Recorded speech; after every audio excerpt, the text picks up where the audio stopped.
Hey, it's Michael Hallman with Leadership Network's Code for the Kingdom, and I am so happy to have with us today Charles Roach. Man, Charles, how are you today, sir? I'm doing great, thanks. It's great to be here. Yeah, man. Well, you and I met it's been almost a year now. Can you believe that, man? We was about a year ago in San Francisco.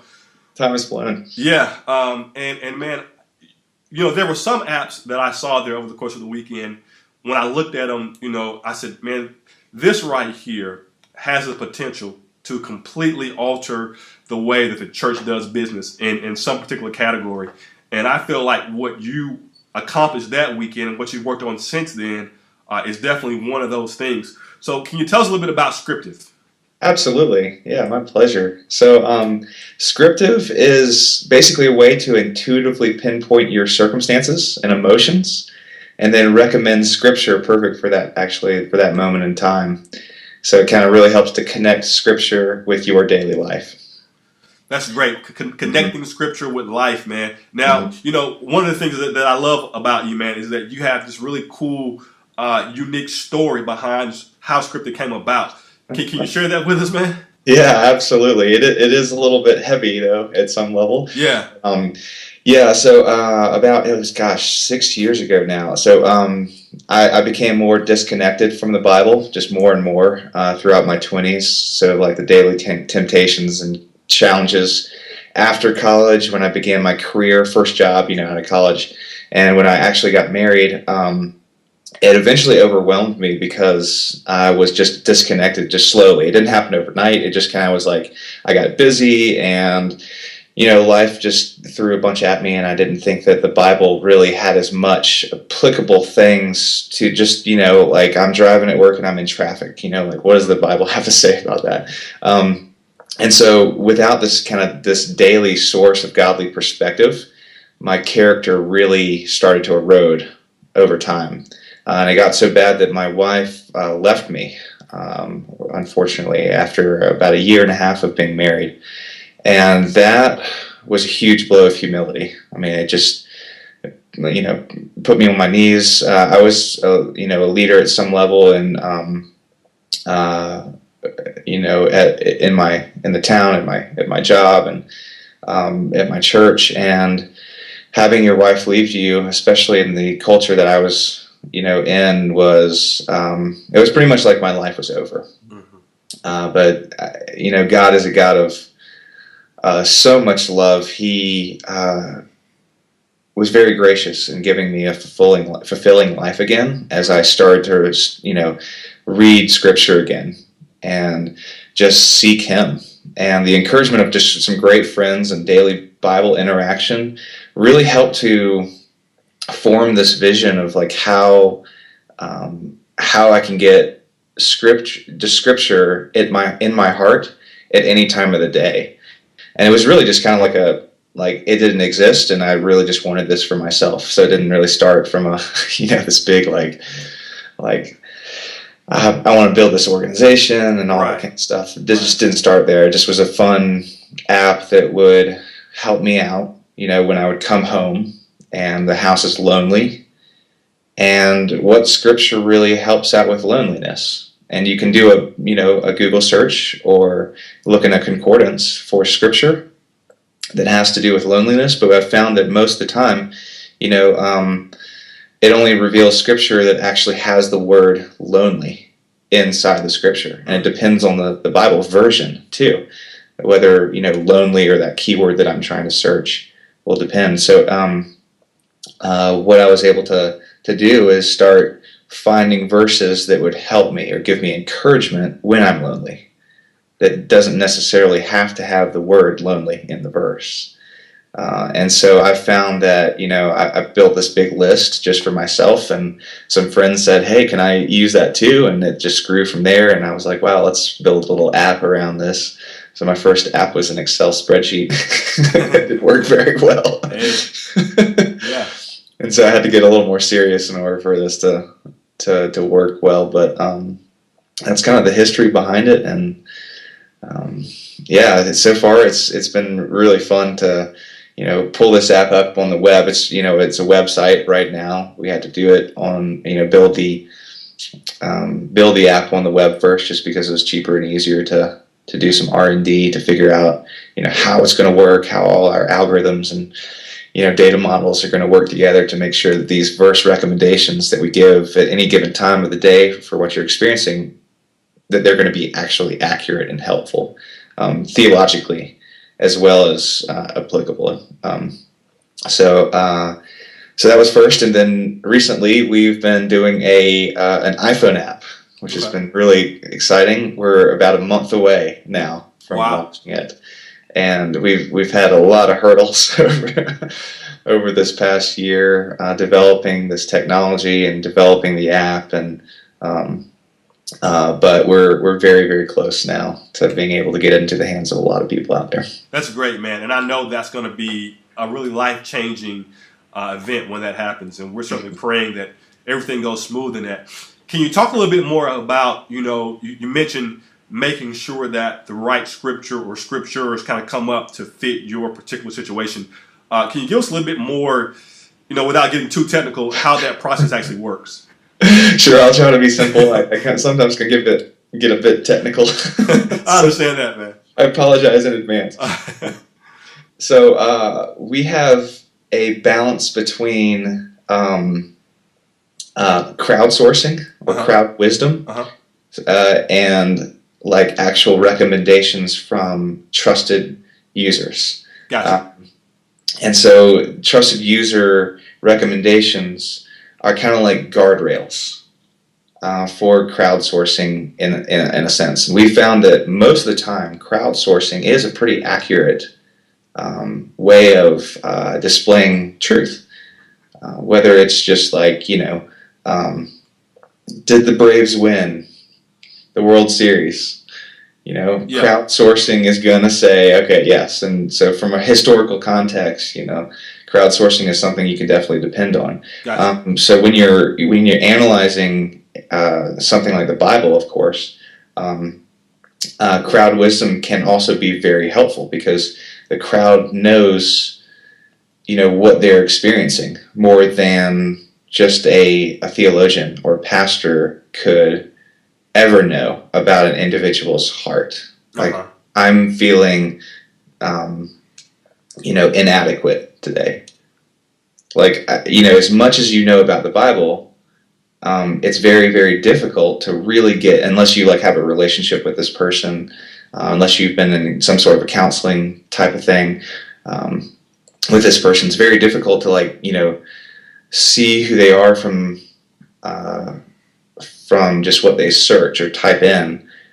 You have to have a relationship with them. Mm-hmm. And so even if you know so much about the Bible, the crowd wisdom thing really, really shows some deep insights to what people are going through. And so we're kind of marrying those two, taking the people that know a lot about the Bible and leveraging that knowledge to impact the people that really know themselves. It's just I feel lonely, and this verse has really helped me. Gotcha. Okay. Regardless of what your theological background is, it's like that verse, when I read it, oh my gosh, I don't feel as lonely anymore. I feel like God is kind of right there with me. Wow. Okay. Yeah, and man. Kind of marrying those two, and hopefully that was a helpful explanation. Yeah, it really was. It really was, and that's great. That's pretty phenomenal that you've been able to do that and make that happen behind the scenes. Man, I know there are tons of people, pastors, individuals, ministry leaders who would love to kind of get their hands on it. Can you give us a little demo of how it works on the website as of now?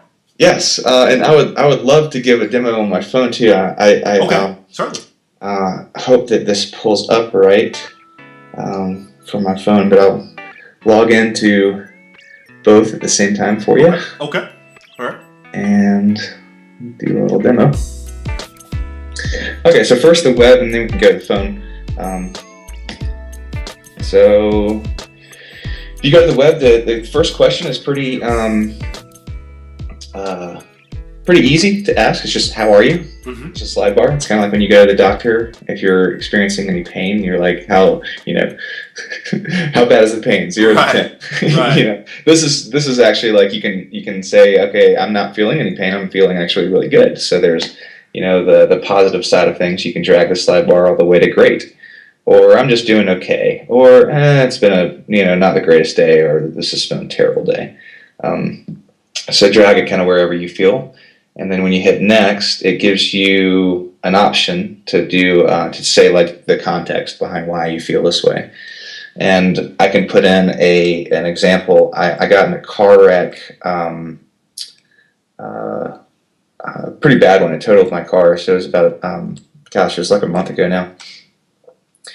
So I'll put in, I got in a car wreck.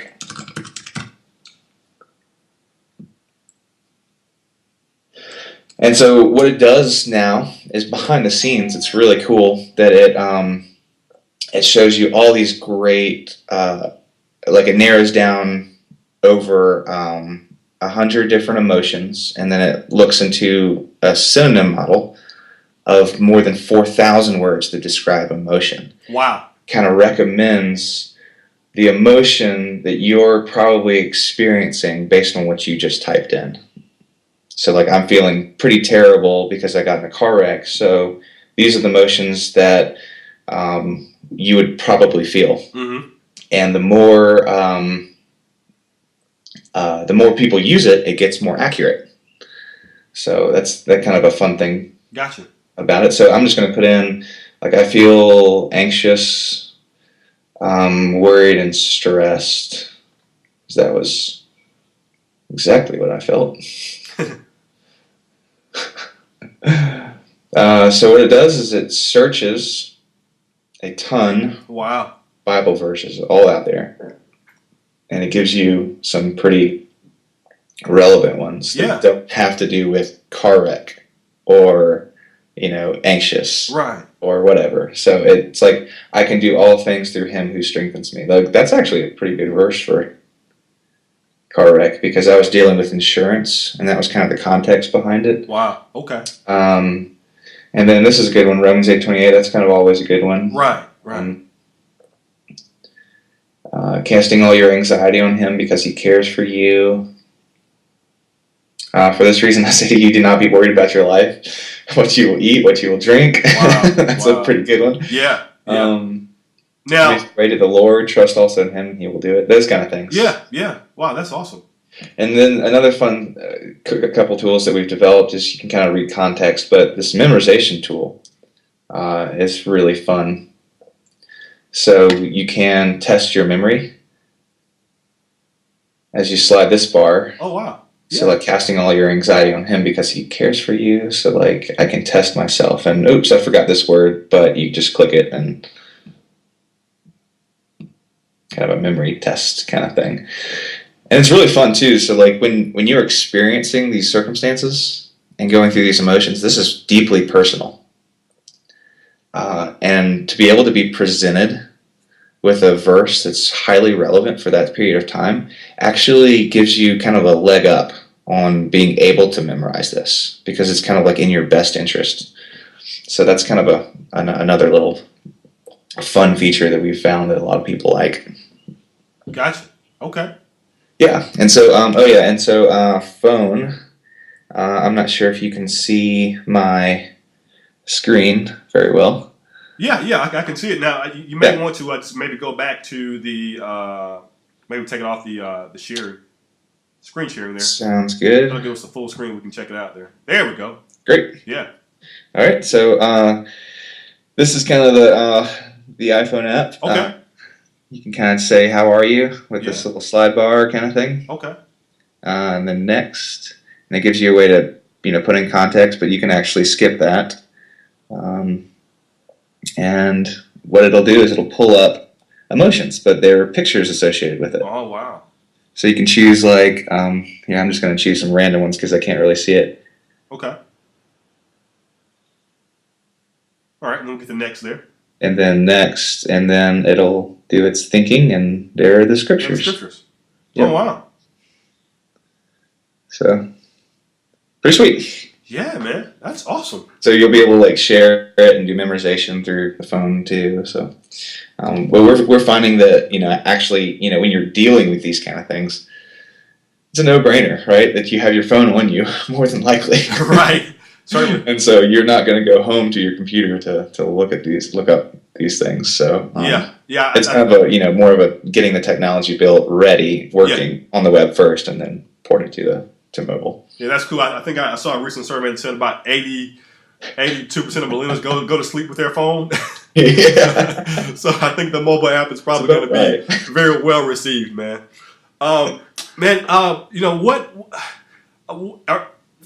What's kind of the next step for you? I know you've got the mobile app, coming in about a month or so, and I'm sure people are going to want to jump on that. What do you see down the road for this, man? Oh gosh. If you had asked me that when I first created this thing, I couldn't have ever predicted where we are now. Wow. But my vision for Scriptive is that, first of all, it'd be free. Yep. So that paying for something like this service is not a roadblock or hindrance for people that need to actually access Scripture. Gotcha. So that's first of all. I want to keep that as part of the vision. Okay. It definitely costs money to get this up and running and operate too. So we're just kind of trusting that God's going to provide for that. But I think my vision for sure is to keep this free, keep it accessible as much as possible. Hopefully make an Android app, so if you don't have an iPhone, you can still access this. Make extend the technology to other countries, other languages. And a couple of visions that I've had about this is that you can take our technology and it can be used with text messaging. So if you text, like the context, your emotion, we can text you back a verse that's applicable. So that's one thing. Also, if you give access to it, it can read your Facebook feeds or Twitter feeds. Eventually, that's in the future, and I'm not even sure if these ideas are even going to happen. But it can read your Twitter feeds or Facebook feeds, and then just give you a verse. You don't even have to input anything yourself, but based on kind of your online life, in a sense, it'll give you a verse per day or per week based on what you've already put in. So kind of like a intelligent counselor, in a sense, but. We don't want to make this too invasive, of course. Right. Privacy is a huge thing with us, so we don't want to share people's deep issues. We've had some searches already that are pretty personal. And we make sure that we have some deep security on the entire site and the entire application, so that we can keep those searches and that. A lot of the honesty pure, really, so people can feel comfortable about being honest about what they're going through online. Gotcha. Now, I know people are going to want to get their hands on this, so of course, give us some ways that we can go ahead and start accessing this. I know for both the website and the app, how do we get our hands on it?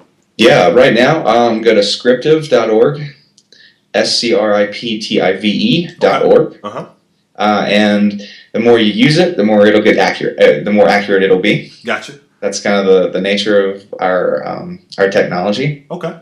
And then look for it in the App Store. I don't want to give a specific date because we're still doing testing. Right. But I'd say in 2 months, maybe 3 months, just to be super safe, start looking at it in the App Store.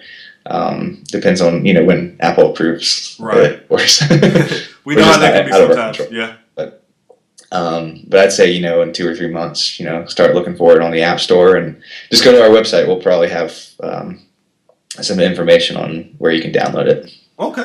Well, Charles, man, thanks so much for your time, man. We'll be praying that everything, goes according to plan with both the iOS and the Droid app, and then all the other things you talked about in terms of text messaging and the other things, man. That's some phenomenal stuff. So we'll be praying that everything goes well for you, man. Any last words as we get ready to close the interview out? Oh gosh, I'm just thankful for the grace that God's given me. That in itself, just know that if you've ever been through some really difficult times, God is not done with you. Yeah. Who knows, what He has in store for you? just follow Him, seek after Him, seek Him first, and all these things will be given to you as well. And there's nothing better than being filled up with the words that God that has for you in the Bible, and also just His Spirit that He imputes to you through abiding in Him. So it's really cool. I can't encourage you more, or can't encourage people more. Yeah, to do that. Great words, man. Great words. Well, hey, we appreciate your time today, man. Hopefully our paths will cross again soon sometime, maybe at another Code for the Kingdom event. Definitely. But man, be blessed, you and your whole team. Thanks for what you're doing for the kingdom, and we'll talk again very soon. Thanks so much. Have a great one.